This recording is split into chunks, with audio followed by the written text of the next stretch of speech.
पिपरिया पीपल्स.com में आपका स्वागत है। और इस समय हमारे साथ हैं बीबीगिरी वार्ड से पार्षद, वर्तमान में ही पार्षद हैं, पिछले 2 टर्म से पार्षद रहीं श्रीमती ललिता पूर्विया। ललिता जी, आपका स्वागत है बहुत बहुत।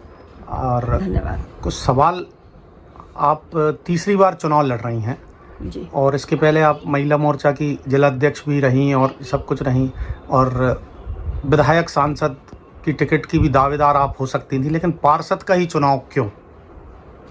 यह मेरा तीसरा चुनाव है और पूर्व में भी मैंने चुनाव लड़के जनता की सेवा की है। तीसरी बार अभी वर्तमान में मेरा वार्ड अनारक्षित हुआ और इसलिए मैं यहाँ से तीसरी बार दावेदारी कर रही हूँ, चुनाव लड़ रही हूँ। तो भाभी, केवल पार्षद बनना उद्देश्य है या महिला आरक्षित नगर पालिका अध्यक्ष सीट भी है, उसके लिए भी प्रयास रहेंगे? महिला सामान्य अध्यक्ष की आरक्षित सीट आई है, ये बात सही है।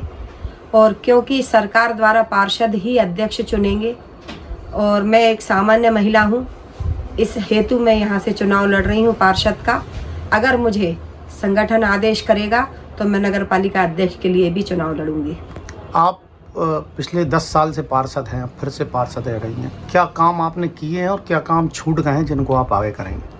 वर्तमान में अभी बीबीगिरी वार्ड में विगत 2 दशक हो गए हैं मुझे। 2004 में मैं पहली बार पार्षद बनी थी।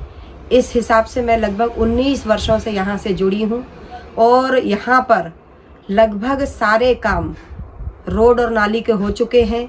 अगर बचा है काम तो सिर्फ जय हिंद आदर्श विद्यालय का काम बचा है और वह भी मैंने प्रयास किया था उसको करने के लिए। मैंने विधानसभा अध्यक्ष जी से उनका लेटर भी ले लिया था। इसके लिए मैं कुछ करना भी चाह रही थी, लेकिन यहाँ की जो समिति है उसने मुझे सहयोग नहीं किया, तो इसलिए यह काम अधूरा है।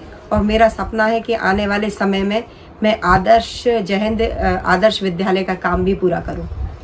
लगातार ये बात भी निकल के आ रही है कि 5 से 7 लोग जो पार्टी के हैं, नेता पत्नी हैं, भी चुनाव लड़ रही हैं, सभी नगर पालिका अध्यक्ष के लिए ही चुनाव लड़ रही हैं। ऐसे में यदि आपको अगर संगठन मौका नहीं देता है तो फिर क्या करेंगे आप? कोई बात नहीं, अगर मुझे संगठन मौका देगा तो मैं जरूर से चुनाव लड़ूंगी। देगा तो जैसे मैं विगत 20 वर्षों से पार्टी की सेवा कर रही हूँ आगे भी करूँगी। ये बात नगर में चर्चा का विषय है कि अब भाजपा ही भाजपा को हरा रही है, अंदर खाने से भीतर घात किया जा रहा है। आपके वार्ड में क्या आपको ऐसी किसी समस्या का सामना करना पड़ रहा है क्या? मेरे यहाँ पर एक कांग्रेस का पार्षद चुनाव लड़ रहा है, एक आम आदमी पार्टी से है और एक निर्दलीय है।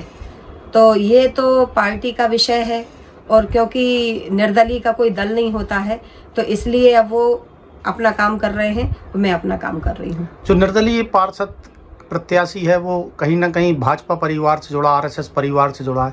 क्या आप लोगों ने प्रयास नहीं किया कि वो निर्दलीय फार्म उठा ले, या संगठन ने कोई प्रयास नहीं किया, या संगठन ने आपको कोई सहयोग नहीं किया? नहीं, मुझे तो संगठन का पूरा सहयोग मिल रहा है और संगठन के ही बलबूते पर मैं यहाँ तक हूँ। और पार्टी ने और संगठन ने भी उससे बात की थी कि आप सहयोग कीजिए, लेकिन उन्होंने किसी की बात को ध्यान में नहीं दिया और पार्टी ने भी मुझे पूरा सहयोग किया है। ऐसी कोई बात नहीं है, अभी भी मुझे संगठन और पार्टी पूरा सहयोग कर रही है। कहीं से कोई भीतरघात की बात नहीं है आपके साथ? अब भीतरघात तो ऐसा है, चुनाव है तो कौन कहाँ क्या कर रहा है ये तो जनता को ही ज़्यादा पता है, बाकी मैं अपना काम कर रही हूँ। आपको काफ़ी अनुभव है पार्षद चुनाव लड़ने का, आपके पति राजेश पूर्विया जी को भी काफ़ी अनुभव है। पिछली बार भी आपके साथ इसी तरह की समस्या आई थी कि आपको हराने का और घर बैठाने का प्रयास किया गया था, लेकिन आप जीत गई थी। उन कारणों से क्या सीखा आपने जो आपके साथ पिछली बार हुआ था कि इस बार आप फिर से जीतेंगी, ऐसा कुछ है क्या?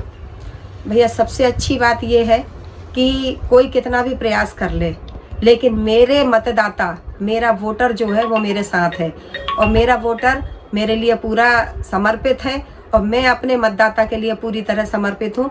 इसलिए मुझे पूरा भरोसा है। पिछली बार भी प्रयास किए गए थे और इस बार भी प्रयास किए जा रहे हैं, लेकिन मेरा मतदाता मेरा है और वो मुझे ज़रूर सहयोग करेंगे। पिपरिया पीपल्स.com से बात करने के लिए बहुत बहुत धन्यवाद। आपका भी बहुत बहुत धन्यवाद।